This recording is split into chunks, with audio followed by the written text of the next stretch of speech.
bang tonight. We're gonna make a scene. Somebody help me sing. Whoa. Somebody help me sing. Whoa. Help me be captain of our crippled disguise. G'day Tiger fans and welcome to Richmond's official live weekly podcast, Talking Tigers, a podcast that reaches the four corners of this big globe of ours, from Albuquerque in New Mexico to Georgetown, Guyana, to Rio in Brazil, and finally Zaporozhye in Russia, where Tone has some long-lost relatives. We all feel great again after a mighty win against the black and white enemy. On today's show, though, unfortunately, we're going to have to give a clip to one of our new men, Louis Mac3 Gillett. I'm not sure how I say it yet, but we're going to give him a whack. He has caused a sensation, a national headline around this country of ours. We're going to give him a clip, Mac3. The Chief also caused a stir at the 1967 Premiership reunion. I'll talk about that in Chief Watch. And Greeners will brag again. He's nailed another yellow and black selection. Yes. His very own segment that he introduced, and he continues to be in form there. Gents, welcome, JB and Greeners. It's good to beat the Pies, isn't it? Ooh. Oh, anytime, anywhere, it is fantastic to beat Collingwood. Thursday night is always good. Sets the weekend up very nicely. It does indeed. Good song too, JB. Well, I'm not familiar. I don't know if Tone... Can you you struggled with the explain- Foo Fighters last week. I am really confused. What is the song and who sang it and what's their claim to fame? Oh, well, you tell him, JB. You like the song. That's called The Captain by Biffy Clyro, a Scottish artist. Scottish fan. You heard of that? No. No? I've heard of Scotsman. Yeah. Yeah, but I haven't heard of Biffy. Is it Biffy, is it? Well, surely you Biffy know the link Clyro. there, the captain, Captain. Biffy Clyro. Oh, the captain, because our captain was absolutely inspirational, as I sort of got with my yellow and black ball special, which we'll get to later. We'll get to that later. But he did set the tone with his tackling pressure. Those two right throughout. In fact, he's our leading tackler after 2 rounds. Those Kicked two the last first goal of the game. Kicked the first goal of the game. Long-range goals. Yes, yeah. And that last quarter, those 2 inspirational tackles, fantastic. He's really set himself for it and just really helped get us over the line. Looks like he's going to have a good year, doesn't he? Yeah, Do absolutely. you think Eddie Could get Maguire... another Brownlow medal. Did you see Eddie after one of them tackles? No, he wasn't happy. He wasn't happy at all. It was a perfect tackle. Yeah, it was. It was great. Yeah, So we did get a lot of emails during the week, and I probably won't get to them all, but they were saying how round 2 last week, Koch was last year, he was under the pump for a similar game against Collingwood, and this year got the tap on the head silence. afterwards from Adam Treloar. He should have gone up to Adam, do you reckon? And just No, it's it's okay. better than but that. we He's played better him than since that. then, so Yeah, no, good point. a lot of references to round 2. But I've had severe anxiety the last few days. What's wrong? Is Dusty going to be all right? That cheekbone? Oh. He'll be all right, I won't think he? so. He was out there training today. We'll get to some injury news a bit later, but Yeah. He has got a little crack, though, in his cheekbone. Is that right? he has. Yeah. He has played the last 3 quarters with it last week, and He did. there's a chance he'll wear a helmet this week. A few of the boys are taking the mickey out of him on Instagram. Koch has gone with the... Oh, he's got the Have a helmet. look at him. Looks like he's about to get in the ring with Danny Green there. It doesn't make for So great. that's- It doesn't make for great radio. No, That's but on the still. Richmond Instagram account. and then Grigger's gone one better. He's gone a bit of a... Sorry for those listening, but So look get it up on... Get on Very Instagram good. and have a look. Yeah. So he hasn't had surgery? No, he hasn't had surgery. And he won't need surgery? No, he won't. He Well, won't. I think he'll play then, because remember in 2005, Tone, you'll know this because Yes. you know everything about Richmond. And Correct. actually, don't forget to stump Greeners on hashtag Talking Tigers or email us at talkingtigers@richmondfc.com.au. But in 2005, Joel Bowden had a little crack. That would have been about May 2005. Yeah, it was I reckon. in May 2000. He had a little crack in his cheekbone. He actually had a little procedure, a little bit of surgery, and played 8 days later. Is that right? Yeah, so... And of course, you, the great man, and you're being very modest, but you played with a... But I didn't have cheekbone. surgery either. So But you had a crack in your cheekbone, didn't you? Tiny little crack. Played So- against Essendon and Dominated. So what I'm saying is I think Dusty will definitely play this week. Well, let's hope so. We certainly hope he does. 'cause Even he's if he has to spend the majority of the game up Up forward. forward. Wouldn't be the worst result, would No. it? pretty would not be the influential. worst Pretty result. influential Now, again another- up forward. My word. When I was going through Instagram as well, I saw a nice picture of you, Richo, and your mother last Friday night at the Richmond 1967 Premiership night. What a year. Yeah, thanks. Was it for a good that. night?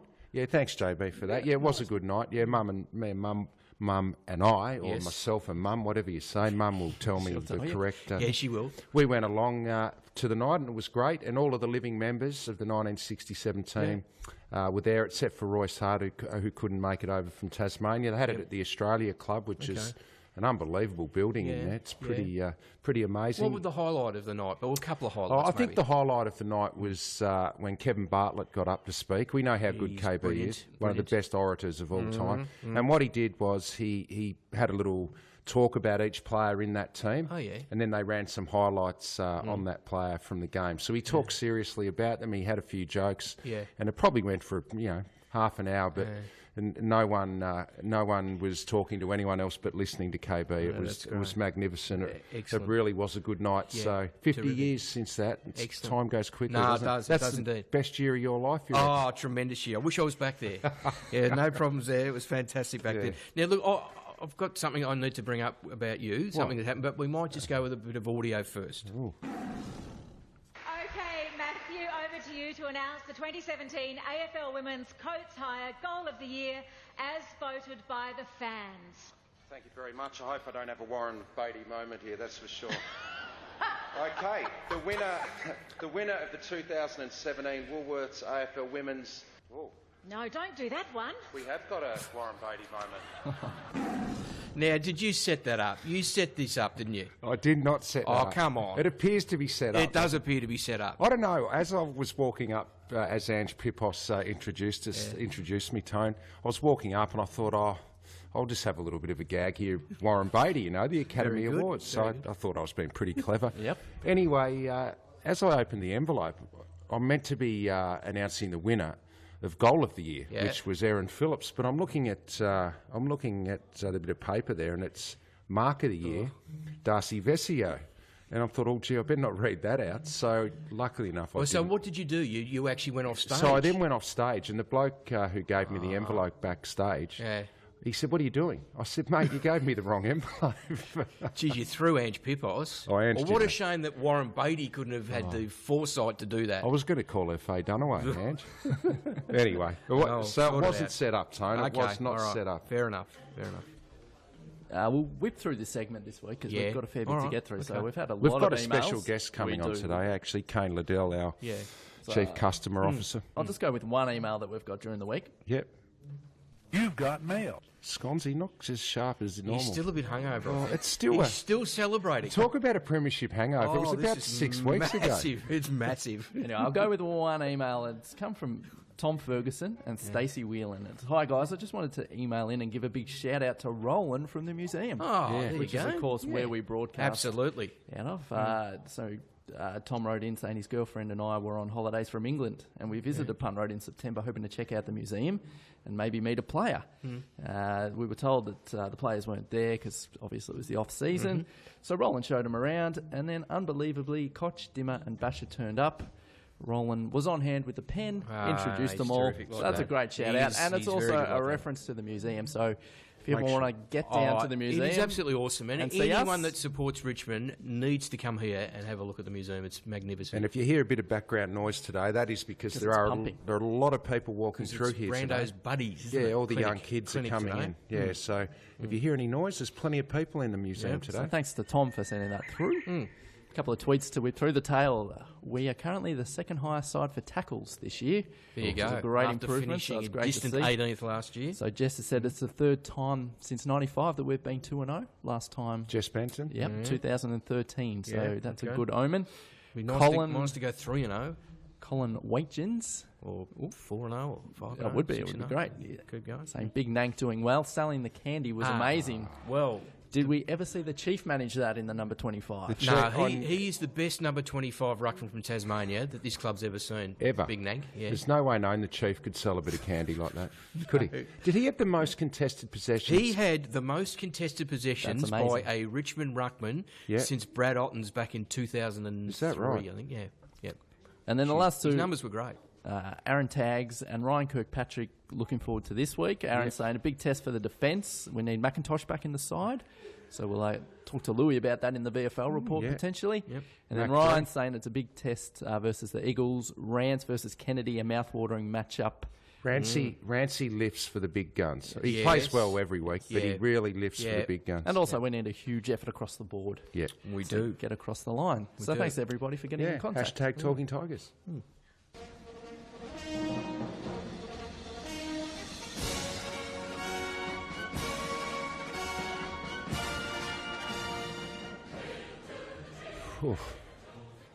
The Chief, he caused a stir on Friday night. Did he really? At the 1967 Premiership reunion that JB just talked about. Yep. The Chief was there, obviously. Yeah, but just... Yeah, he was there to represent the club. But he took a back seat to the heroes, wouldn't he? It's actually a Tommy Hafey club function, which is an independent club, but supplies a lot of funds to this club over the years, the Fighting Tiger Fund. Yep. But the Chief got up and delivered a really good speech.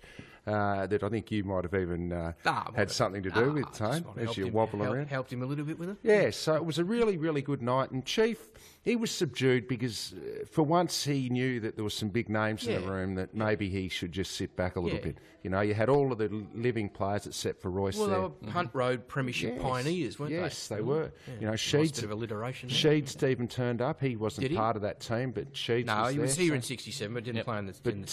There were a lot of big names there, all the Premiership players. Kevin Bartlett, as I said, blah, blah, blah. Francis. And they loved it. They had a great night. Richard Clay. Now, the conclusion of the night, you know, everyone left the dining room and they went out into the foyer. And the reason for this was because they wanted to get a great group shot. Yep. A group shot of the living members of the 1960s. Cup the cup was there. Yep. The living members. Yep. So they had the professional photographer there. And all of the boys wanted to get this shot done pretty quickly because they want to get back and have a few more drinks and finish off the night. Froffies, yeah. It took about 5 or 6 attempts to get the photo because every single time, just to the left of frame, the Chief was trying to get into the photo. Can you believe this? Oh, no. So it's not his time. The photographer would say, look, sorry, Brendan, it's just for the 67 boys. They'd try again. He had 4 or 5 goes at getting in the photo, Chief. Come off it, mate. Seriously. Honestly, if I come have a look in the museum and if I see that 67 Premiership side and his Bonce is in it... Yeah, he's photobombed it. He's tried to photobomb the 67 team. It's a bit like the famous Emmy selfie, if you remember back a few years, and they took the frame back a little bit, and there's Liza Minnelli trying to chip in over the back. That's right. Oh, Chief, come on. So he's photobombed the Chief. Oh, no.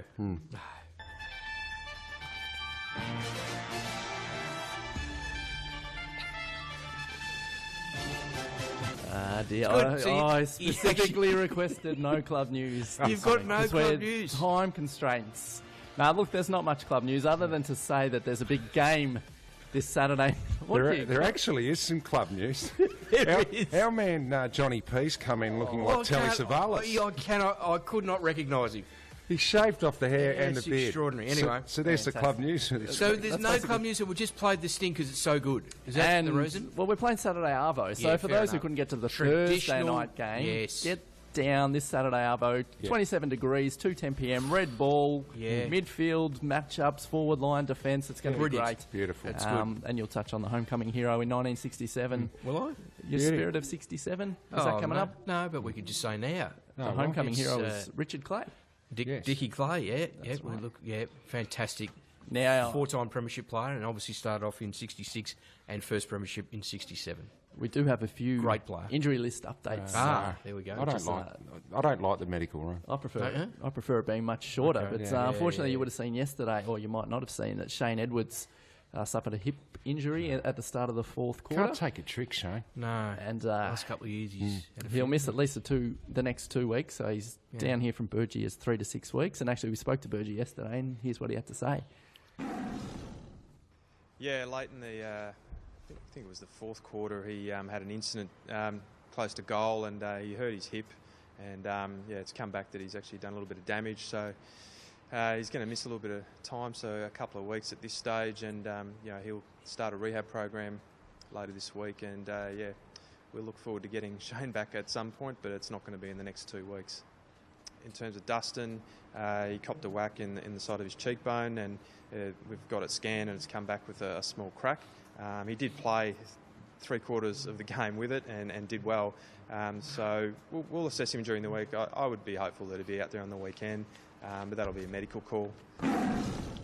So that was Burgee's update on Shane Edwards and Dustin Martin. And out of the game as well, the senior game, Ben Griffiths with his concussion taken off the field, and he won't play this week. So he's just down as to be confirmed when he will be back. So he's definitely ruled out. Only because he's had a few concussions in the past, hasn't he? So and Marbs in the Marbior Chol in the VFL game also suffered a concussion, but due to his lack of history of concussions, which is a good thing, he's in line to play this week potentially. He'll just have to get through the medical test for that. So that's the injury update with Sean Hampson and Jack Graham still on the long-term injury list as well. Yep.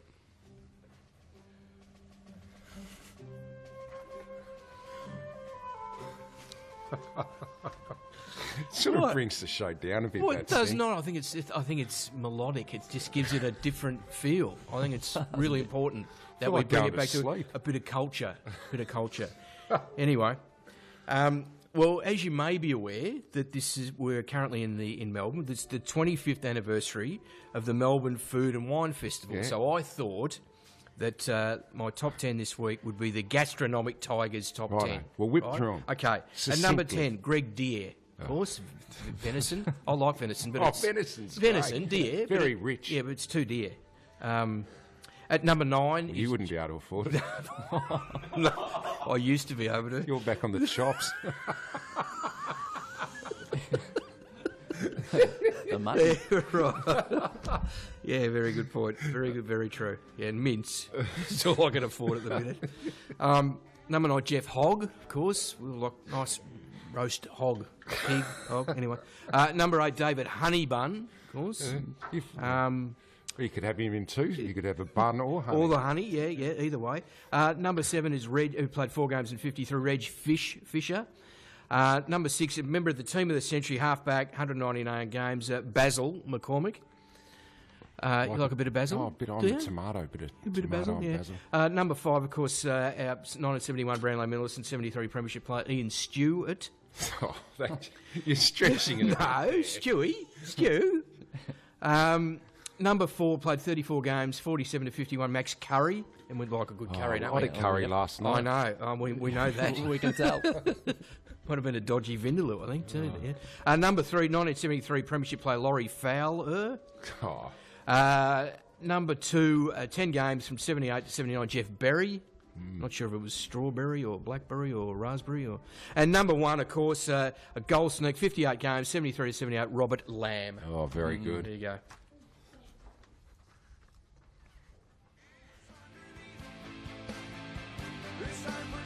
Well, it's great to have a very special guest here on Talking Tigers, and I know he's been waiting years to finally get this opportunity, Tone, but it's the Chief Customer Officer here at the Richmond Football Club, Kane Liddell. Kane, good to have you on today, mate. Yeah, thanks. Thanks very much for having me. Well, this is an honour and a privilege, all yours, of course. I was about to say, it's a huge privilege. It's taken me 7 years to get on, but you know you've really made it at Richmond. You get invited into here. I think you get life membership once you've been on TV. Yeah. It's just exactly right. Now, well, look, we should start. We'll just can you just give us a membership figure as of, what are we at, April 4? Yep. What sort of figure have we got at the minute? We're fast approaching 67,000. Yep, that's great. So from last year's perspective, we're less than 2,000 behind. Now, that's a terrific effort on behalf of the members. Given where we finished last year. Well, to be fair, there were people out there predicting an apocalypse when it came to membership numbers. So another good indication of the resilience and the loyalty of Tiger members. And not only are we only a couple of thousand members down, but in terms of revenue, we're actually less than 5% off. That's great. And I do read a lot of the forums, and I know there's been some predictions out there that, well, we might have held the membership number, but the revenue might be down. Well, to only drop less than 5%, as you said, based on the back end of last year, it's been an enormous effort by the supporters. Yep. Now, what sort of figure are we sort of targeting? We'll get to 70,000, Yep. And none of us will go home from the membership department until we do. And I think last year we hit about 72, so we'd be really happy if we could get to 70 this year, and then create that platform again for next year to sort of get back up into the 72, 75,000 realm. Who knows? A few more wins and could get beyond that. They don't hurt, Tone. No, they don't indeed. Yeah, that's for sure. Looking to the start of the season and the 2 Thursday night matches first off, and our home game last week against Collingwood drawing 58k. Were you happy with that crowd turnout on a Thursday night, or do you think there's probably more focus on putting it away, like a West Coast on a Thursday night, and then having the Collingwood on a Saturday, for instance? Yeah, I think there's merit to that. And ironically, we've been lucky enough to... we actually poached the AFL strategy manager, Richard Fox, who's now our head of consumer. And he actually done a lot of work at the AFL, actually modelling that. And I think what you say is correct. Where you've got big clubs who can draw big crowds, maybe the Thursday night might not be the right night. It more might be the TV crowd. having said all that, we were a little surprised at the turnout being so low. And recapping that, we had enormous roadworks and train issues going on around Melbourne, which have been consistent for a while. We had a poor weather prediction on the night, so and the Thursday night was school, and I think in actual fact it was the last day of school, wasn't That's it? right. The next It was, day. yeah. And now, Kane, you're in charge of a lot of other things around the club and other revenue streams, and we've got plenty going on in that area at the moment. Yeah, we have. So Aligned Leisure, which I think you're referring to, is our fully owned subsidiary that actually operates aquatic and recreation facilities. It's a venture we first flagged back in 2010, and it was largely driven by the determination to be able to offset some of those football revenues and diversify the revenue stream so that you don't become entirely reliant on-field. We're able to build some capacity through the organisation, and last year we successfully tendered for the Kidinia Shire's major aquatic and rec facilities, which have been running since July last year. About 8 facilities, isn't it? It is 8 facilities down in the Kidinia Shire where we had an existing relationship. So that probably made that a little bit easier when it came to putting that tender in. But recently we've also tendered successfully for the Eltham Leisure Centre, which we take over on July 1st, which is sort of really exciting, not only for our club, as it helps to sort of build our customer base, it helps to build our revenues, but equally as exciting we feel for the people that live in that shire, because part of our tender is to go in and not only run the facilities really well, but to deliver a suite of programs and services into that community in complete alignment with their needs. So where we probably differ from other providers, we don't see the walls of the facilities we operate as barriers. We actually get out into the community.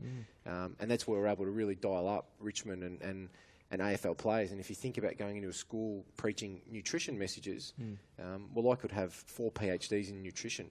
But if I get up and talk to a kid about nutrition, he's not going to listen to me. But when you have a vignette of Alex Rance playing, explaining how he makes a particular fajita and why he puts certain ingredients on and why he leaves others off, well, that message really gets through. And that's, I think, what's been so exciting for our council partners. So just looking at the Eltham market there, it is a pretty mature market, you would say, and there is a lot of gyms out there in the Eltham area. And then if you go further to Greensborough, you've got the Watermark and a few others there. Do you think that the outreach into the community that you just mentioned is going to be the point of difference where you can really make the inroads? I'm very impressed with your research. Yes, there. well, he is a local too, see, out that way. Yeah. You wouldn't expect anything less from us, Kane, surely. That's right, yeah. Obviously you haven't heard. Look, you're right, it's a really competitive market. The thing with the Eltham Leisure Centre is, you're talking about one of the premier facilities within the state. It's currently undergoing a $20 million aquatic redevelopment. And a lot of the competitors you're talking about, with the exception of Watermark, just don't have the aquatic facilities that Eltham do. We think it's potentially a 5,000 member facility in terms of people using it, and we know it's hit that peak before. Watermark is absolutely a competitor in the next shire, but we certainly see some opportunities there to capitalise on what we've got to work with at Eltham and the rapidly growing relationship we've got with the Nillumbik Shire, to certainly get that facility back up and running, because most of that facility is actually currently shut down for the redevelopment. So, Kane, are you looking for other facilities, or are you just going to consolidate on what you've got at the moment? Is it a complete domination of the state? No, it's definitely not domination. Okay. No. Right. Look, we've got 2 really good partnerships that we need to, as you said, consolidate. We certainly see an opportunity to grow down the track, and as you build scale in these types of businesses, it allows other opportunities. Where you can start to capitalise on your commercial partnerships in terms of being able to get better deals for the facilities you run, but to actually generate business for our partners. So, we see some great opportunities down the track to continue to grow, but we certainly don't see this as world domination. No, not by any stretch. Can I just go back to membership for a minute? Yeah. We've got Brando's Buddies today, so Junior Clinic. How are our sort of junior membership numbers, obviously, because that's very, very important for the future? Yeah, they're incredibly strong. When you look at the demographics of Richmond members, it's actually a snapshot of our history, because when you look at the over 55s, we're actually You're ranked... looking at one now. You're right at one now. In terms of percentage of our membership base, we are sort of in that 50 to 60 category. We're ranked 1. And then if you go back into... And look, and what do we put that down to? Well, those supporters... 5 premierships. Correct. They saw 5 premierships while they were growing up. You go to the 0 to 19-year-olds, we're also well over-indexed and very strong. And they're clearly the sons and daughters of these supporters. And as you know, Tony, if you you're born into a Richmond house and you don't want to support Richmond. Well, you don't have a choice. You're pretty much out the door. Correct. Yeah, You don't have a choice. Which therefore explains why in the 20 to 40 category we actually drop off, because I think some of these have been kicked out of home or have left home and been able to change. And the unfortunate reality with the 20 to 40 year olds is they haven't seen a lot of success. So we do drop down in that category, but we are very strong in the 0 to 19 and very strong in the 50 to 60. But that 20 to 40 is where we need to do some more work. Okay. Yep. Last one for me, the Puma coming on board this year. How has the take-up been within retail, and what are the plans going forward for Puma? Yeah, look, it's been a really strong result, and the vibrant yellow, which I'm sure was a popular topic at some point on this show. I reckon it looks great. It does. Yeah. It's gone really well, and I think the fact we've had those 2 night games has certainly helped with the vibrant yellow. So the Puma gear that we've been able to get our hands on has sold really well. Now, credit to Puma, they weren't supposed to come on until 2018, and they jumped in to fill a void, and unfortunately that's meant they haven't been able to give us a full suite of product. They've been terrific to deal with. The gear has looked amazing. It's flying out the door. From a full year perspective, in terms of how revenue will look, we probably will suffer a little pain from clearing out the previous brand, because unfortunately when a brand goes into administration, there tends to be a glut of stock hit the market. Having said all that, the Puma gear is going really well, and the more gear we're able to bring in and the quicker we're able to bring it in, the better for everybody, because it is selling really well. Well, Kane, thanks very much for your time today and coming in and giving us an update on all those areas. And you will be happy to know a good mate of mine just recently purchased a British Bulldog called Butch, and he signed him on as a pet member for the Richmond Footy Club. Tremendous, yeah. So, instead of the Bulldogs. Yeah, he didn't join the Bulldogs. A Good Bulldog has joined the Tigers. Welcome, Butch. Yeah, welcome, Butch. Thanks, Kane. No worries, thanks, boys. You're looking good. You've come so far. And we know how to make the most of who you are. To let the best of them get. Yes, that's starting to become my favourite. That's the best thing we have. Favourite thing here on Talking Tigers. And that, of course, means that our man, Mac 3, Louis Gillett's here to review the VFL game that was played Thursday night here at Punt Road Oval against the Mighty Pies. But before we get into it, Louis, you have caused a stir in the footy world. Furor. You gave our man Soldo 4 goals. I thought he did have 4 goals. He actually only kicked 2. Oh, look, in my defence, every time I was looking down and writing down the goals, we ended up kicking 19 or 20 for the day. So every time I was looking down, someone was up kicking another one, and I thought Soldo might have slipped in another few there. Well, so my apologies to the Tiger fans who are well, it's not just that, because it is, as Richo said, it's created a huge stir, because obviously Ben Griffiths has been ruled out this week with concussion. Yes. So Soldo was right in the frame, perhaps to play senior footy. Well, 2 goals Adam still Simpson, isn't the bad. West Coast coach, was on 3AW last night. Well, he's planning for Soldo. He's planning for Soldo. He said, we know that he kicked 4 goals at VFL level, and he's pushed his claims to that 4-goal performance. So it's, That's all right. I've thrown him off a bit. That was the plan. I put Simpson onto the wrong set now.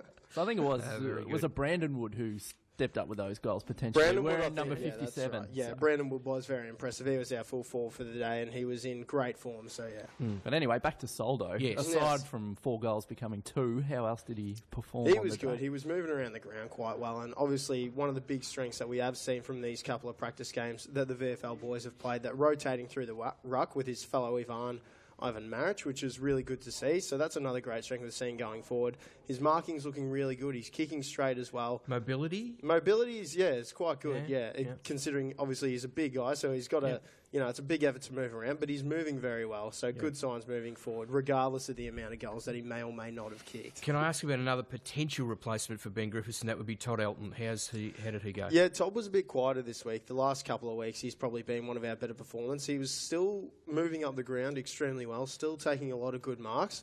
And he probably played a bit more of a connector role today rather than being our out-and-out centre-half forward, which is good to see from him, but he's still very much in the frame, still playing excellent footy. And Louis, as you said, every time you look down, someone else is kicking another goal. So that attacking game plan that's really showing through at AFL level, the VFL boys are really doing it as well. Yeah, the VFL boys are channeling it, which is great to see. We had a heap of goal kickers, which is great to see. I think we had Chol on 2, Wood, had 3 or 4 like we were saying. And then Sam Lloyd, who dropped back, Camden McIntosh as well. So a few of the AFL guys are stepping up too.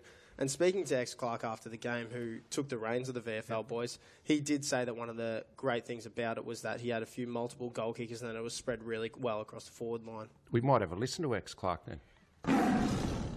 I think it was pleasing, over the 4 quarters. We needed to adjust a few things at quarter time. They kicked, it was almost a shootout. We kicked 6 and they kicked 5 goals, and so we just needed to adjust a few things where they went end to end, coast to coast, and scored on us in the first quarter. So once we adjusted that and started to get our structure right behind the footy, we looked a lot better. We locked the ball in our forward line a lot more. So we won around the clearances and got our hands on the footy around contested ball, which helps a lot as well. So overall, I think the game, as the game went on, we got better, and we got better defensively as well, which was pleasing. Some very nice work there that you're doing, Louis, on your own accord. Anthony Miles was the carryover emergency in round 1, but then went back to VFL level last week and starred with 30 touches, 11 clearances. Going up against West Coast this week with their midfield strength, do you think there's a position there for him? I reckon he might be in with a chance there, Miles. He was really impressive, and he also got onto a really nice 50-metre set shot as well. He latched onto it and split the middle as well. So he looked really good going forward, but as you say, he was just a machine in the middle. He's just getting every clearance. He's given our forwards first opportunity of the ball every single time. So it was fantastic to see from him, and I'd certainly be having a look at him for someone to take on West Coast this week.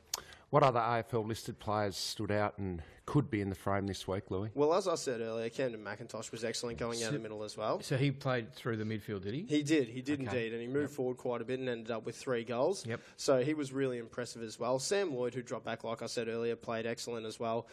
Coming back from the AFL, he was obviously one of our more experienced players out there on the ground. So it was good to see him get 2 goals as well. Plus, it was really impressive to see Nathan Broad and Jake Batchelor at the back. A lot of, obviously, in these high-scoring games, you look at the forwards and how many goals they're kicking and that sort of thing. But those 2 at the back in particular were really quite impressive, the way they sort of, anchored the field and sort of, really established a strong presence back there. Can I ask also about exciting small forward Tyson Stengel, who's been going really well? He has been going well by his own standards that he set for himself. It was a bit quieter this week, but he was still set up a few for some of our forwards as well, moving around up there really well. And as I've said in the past couple of weeks, his pace, which is probably one of his biggest strengths, was just causing absolute nightmares off that half-forward flank for Collingwood. So it was really great to see him get in there as well. Yep. And Steve Morris came back by the VFL last week. It would have been good to see him play and some more minutes this week, I would say. Yeah, it was fantastic to see Stevie come back, and I think one of the best things about watching him in the AFL the past few years is the kind of the attack he puts on the ball, the pressure he gives. He really does go 100%, and that's exactly what we got from him in the VFL. He really, attacked every contest. He really gave it 100%, which was great to see. So hopefully, before too long, we'll be able to see him back on the big stage as well, Stevie. Yeah, it was great to see him out there. Now, Louis, what's next? Who do we play next week? This is the final practice match, isn't it? It's the final practice match before the season starts up, which is good. Had about 85 practice matches. This is the 2018 season that we're going into now, is it? Yeah, that's right. We're just having a year of practice games, then having a tilt at 2018. Yeah. No, we've got one more practice game against Essendon before the AFL match against West Coast, and that starts at 11 a.m.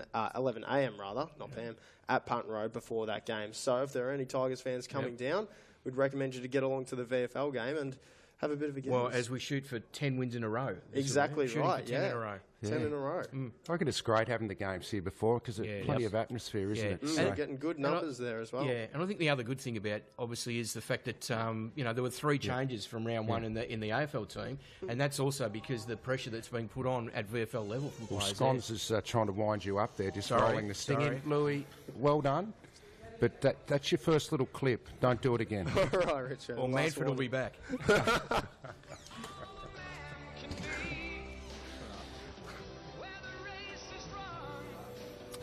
He's going well, Louis, but everyone can make a mistake at times. Yep, absolutely. I think it may have been deliberate just to throw Adam Simpson off. Oh, well, that's right. Yeah, no, that will completely throw them into confusion, won't it? Anyway, let's have a look and do some votes now on the Collingwood game, which once again feels like about 3 weeks ago on last Thursday night, but another solid win. Didn't start off quite as well as we would have liked, but pretty gutsy effort in that third quarter. Yeah, I think, people say we sort of end up grinding out the win, but I thought we played some pretty fair footy in the second half. First half was just not a great spectacle from Locking either away. side. Yeah, but no, I thought after half-time we played some pretty reasonable football. What was your highlight of the game, JP? Well, it's a strange one, a bit controversial after the weekend that's been had. I liked Sean Grigg going up in the ruck and winning the free kick. Yep. Much to the dismay of some Collingwood players by the sounds of things, but clearly he was doing it in the ball ups and the throw-ins leading up to it, and he dominated himself. It was 3 or 4 in a row where he was our ruckman. Maynard just wasn't awake to it. So he won the free kick, and it was a pretty tough kick for goal, actually, and he went back and nailed He's it good value, isn't he? at a crucial Again, time. So We just talk does a about it job. every Yeah, week. we do. Just the fact he can even do that job, right, and do it so well, and then go and kick the goal from 50 out. And it never looked like missing that shot, did it? So there was a lot I liked out of the game, but that was just That a was little, your one thing. a little one. What about you, Tone? I just like the composure of Daniel Rioli too, and the influence that he had throughout the second half. But then he went back and slotted that goal from a set shot, and just really cool under pressure, and just And that mark he took on the outer wing, and he balked around. He got it to Nankervis. Yeah, he just shows a lot of composure for someone so young, just in their second season of AFL football. Oh, everyone you talk to in that football department, so they're wrapped with Rates him Daniel very Rioli. highly, yeah. What about you, What Matty? did I like the best? Yeah. Well, it's a bit about what you're talking about, composure in crucial moments. And I just like the fact that a second gamer in Dan Butler, at a crucial time, went back in that last quarter and drilled that goal when he had to. Yep. And it didn't look like missing. Yeah. And that from a young player, imagine the nerves he was feeling. Absolutely. And he went back and drilled it. So another good sign from a young player. You know the good thing about those three, and they've had a bit of publicity, obviously, even in the pub, calling them the three amigos and everything. But Front page. but Rioli, Butler, and Castagna, is that regardless of the scoreboard, they will play the same way right through a game. Whether we're 10 goals in front, 10 goals behind, God forbid, Effort. or whatever. Yeah, they'll just put the effort in. Effort-based. Effort. What about some votes, boys? Yeah, go on, JB. You Oh, kick okay, off. I'll kick it off. Well, no surprise, given what we've spoken about already in the show. I gave 3 votes to Trent Cotchin. 2 I gave to Dustin Martin. Not as influential as the week before, but even with a cracked cheekbone and what he was able to produce throughout the game, the second half especially. 2 goals in the last quarter, Yep. thank you. Yeah, pretty valuable. He got my 2 votes, and 1 vote I gave to the big Toby Nankervis. The big Nanker. You could argue that Grundy was Grundy was. probably Collingwood's best player as well, but the thing with Nankervis, he can just, not even half the contest, but just battle on manfully and make them accountable going the other way. So We said he had the 14 contested. Yep. He had 21 disposals all up. Yeah, I mean, that's a good And night out. Inside 50s, clearances, tackles. And I think we should try and get him on the show. I Make him a agree. bit of a, I think a he's. TT I zone. think we've got rid of the other bloke who just wasn't giving us enough anyway. Who? Delidio. And Gee. Hang on. and he'll be in it. Well, how's Do you know that if Brett hears that, Yeah, I know. He won't be will sad. not Sorry, be happy? sorry, Liz. I didn't mean it. Yeah, but we need a new TT zone, so I think that could be the big Nanker. Here is a bit of a character. So, how about you, Tone? Well, exactly the same. Great minds think alike. So 3 to Cotchin, 2 to Martin, 1 to Nankervis. Okay. Matty? Well, I've gone 3 to Cotchin because he clearly was our best player. I gave 2 to Nank, and I know Grundy was good, and you just said that, JB, but that's okay. I like that. And I gave 1 to Dusty. I thought his influence in the forward half of the ground in the second half was pretty important. Even that kick that he got to the top of the goal square when he was forced to play on, and he got forced to the boundary. Most players probably would have put that out in the full, but he had the power in his leg to get it into the goal square, and Jack took that chest mark and kicked a goal. So I gave 1 to Martin. So he's out to an early lead in the TT Player of the Year award. He's on 14, Koch up to 9, Dion Presti is 6, Big Nank on 4, and 2 to Butler, 1 to Castagna. Very good.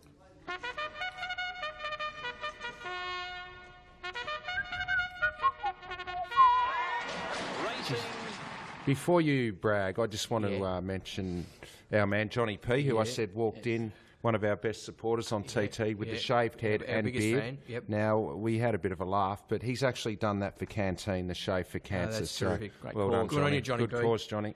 Good work. Well, look, I don't like to brag because some of us are modest no matter how great we are, as you know. But I am absolutely got off to a flying start this year with this. You have? I have, brilliantly. Now, You started the year like Dustin Martin. I have. I'm in Martin Cotchin-like form at the start of the year, but I did go with our skipper, Trent Cotchin, the Brownlow medalist. Love calling him the Brownlow medalist. It's great. To be the most influential mid on the field last Thursday Pretty night. broad sort of statement. You say that. Now, that is that's ridiculous because if you're looking at it, the previous week that Dustin Martin was absolutely dynamic, was the best midfielder afield. Collingwood was coming off like their mids getting about 500 possessions between them against but Bulldogs I just in don't round think one. you're definitive I said enough. that the skipper would set himself for a huge game, and he was the most influential midfielder. In fact, he was the most influential player on the field. Well, I guess we all so there gave you him go. 3 votes. Do you want, yeah, exactly. and the umpires will too. So what are you going to do this week? Well, this week I'm going for Jack. Now, Jack was very ordinary by his own admission the first half. Started to come good in the second half. Third quarter Kicked a couple, missed one. I'm going for him to kick more goals than Josh Kennedy. Who's got 11 already. That's not Sydney's Josh Kennedy. That's West Coast Josh Kennedy, obviously, in the game on Well, Saturday. he's averaging 5.5 There a you game. go. I'm going for Jack to kick more goals than him on Well, Saturday. that's a good one. like that. You like that? You've actually Put a layer gone on it. out on a limb Good. for once. Good. Well, last week I went for Jack Rewalt to have an equal or better night in career tackles. Yeah. In a Why game. did I put that makes Cochin it, there? Well, because I because went that's for what that you originally, and yeah, then we right. changed it because we couldn't both have Cochin and we couldn't Right. both gloat. But he fell one short. He had 6 tackles, and his career high was 7. So You know what, though, JB? It's not far off. I nearly give you that Yeah, because you have a nearly. crack. You actually have a go at it. What do you mean? Well, you. I just don't. Oh, that's ridiculous. I just reckon you're safe. With So what this you do. week I've gone with Conservative. maybe not so much with Griffo out, but just I think Josh Caddy. He's had a few sights of goal and he's kicked a couple already. I Yeah. think this week he's going to go for 3. Okay. All right. Yeah, Well, I that's like an interesting stat that the mids have kicked half our goals Yeah, so yeah. far this Well, season. that sort of in swayed 2 you. games. Yeah.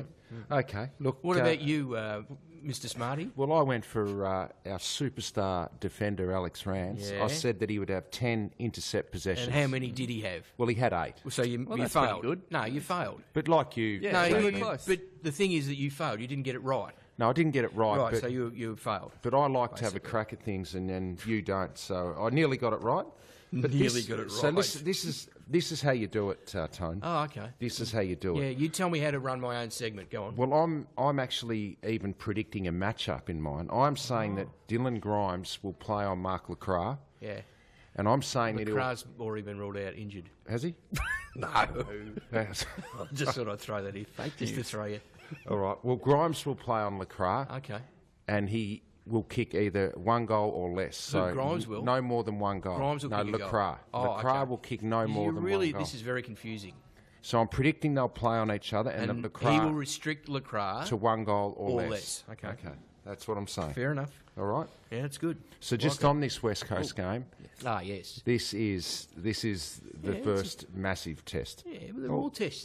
As you've said previously, there is no easy games in this competition this season. So No. there's no easy games. No, right? but and West on a Coast given day, yeah, they're a very formidable outfit. West Yes. Coast are probably after the Adelaide Crows second in line in Are they? Premiership betting at the moment. We're at GWS. They'd be around that mark as well. They're probably the top 3. Okay, well, you said there was 2, and then now there's 3. Well, I forgot about the Giants. Okay. And the Dogs, how are they going? Oh, they're there as well. Right, okay, so there's 4 So they're in now. the top 4. Right, okay. I bet there you we they go. are, though. Well, of course I they bet would you be. they're in the top 4. Yeah, they'll be hard to beat. So- But they can be beaten. They can. Yeah. It's going to be a good match. The midfield, it's really got me excited to see how they our bat- guys go up against Priddis, Gaff, Shuey, Mitchell. and Sam Mitchell in there as well, and even their second stringers like Barras and Yeah.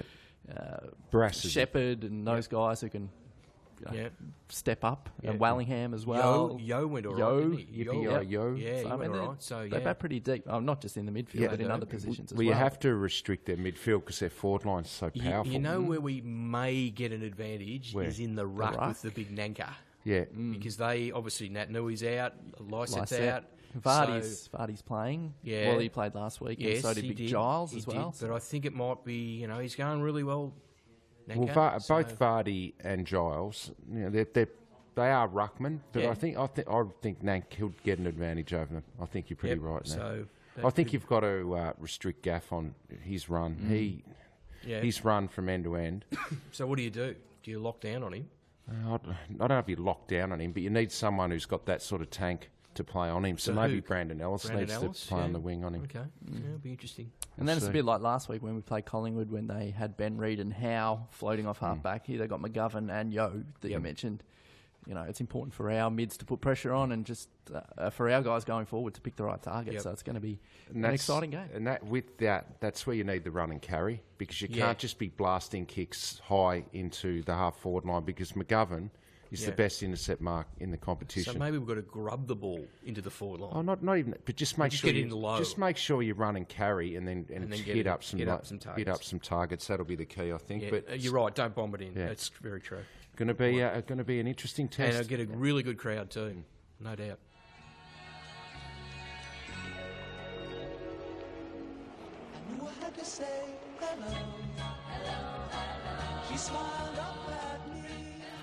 Great song, isn't it? Now I'll rush through this because I know we're a bit pressed for time, and next week is the big one in the Spirit of 60. Well, finally, a bit like the VFL season. Yeah. Now we're actually going to launch into the actual start of the 67 So make season. it quick because we've got Coach's Corner upstairs waiting to be filmed. Oh, okay, all right. So this was the final practice match before the start of the 67 season, and it was the yellow and black team that took on the red and black. So that's a bit like the old possibles versus the probables, you know. How did Royce go? Well, Royce, playing for the yellow and black, kicked a lazy 7. Okay, kicked 7. Roger Dean, who was, of course, the homecoming hero last week, 2. Freddie Swift, 2. Mike Patterson, 2. Your old man kicked 1. Matty, Frankie DiMartino, 1, and Michael Green, 1. And there was a bloke called Hooper. I don't know who he was. He never played footy. Isn't it amazing? Royce was only 18. Yeah, I know. That's what struck me the other night at that function. Yeah. That he was an absolute superstar in his first year. Mate, he was an absolute superstar, but we'll go into that next week when you make it his round 1 next week. But the red and black team, 5 to Johnny Northey. Swooper would have been there the other night. Was there. I had a good 3 to Johnny Ronaldson, of course, as a sign of things to come later that year. 2 to Peter Hogan.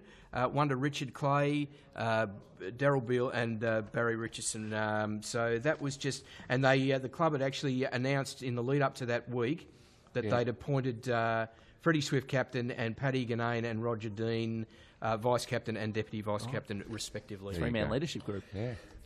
Yes.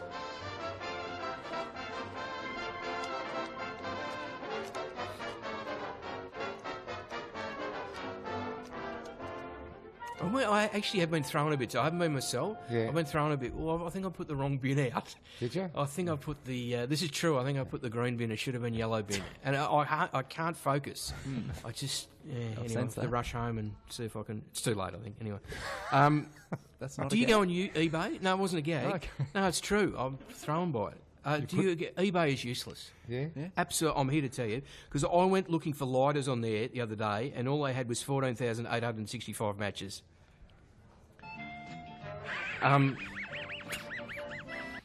What do you have to know to be an auctioneer? Lots. What kind of tree do fingers grow on? I don't know. A palm tree. I went to...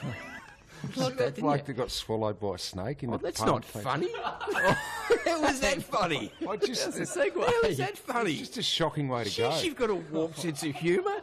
That'd be swallowed by a snake. That'd be the worst way to go. Sorry to all the little kids that are in here at the moment. We'll be having nightmares. Yeah, we do send our best to his family. It was in a palm plantation. That's why I just thought of it. Sorry. Oh, good.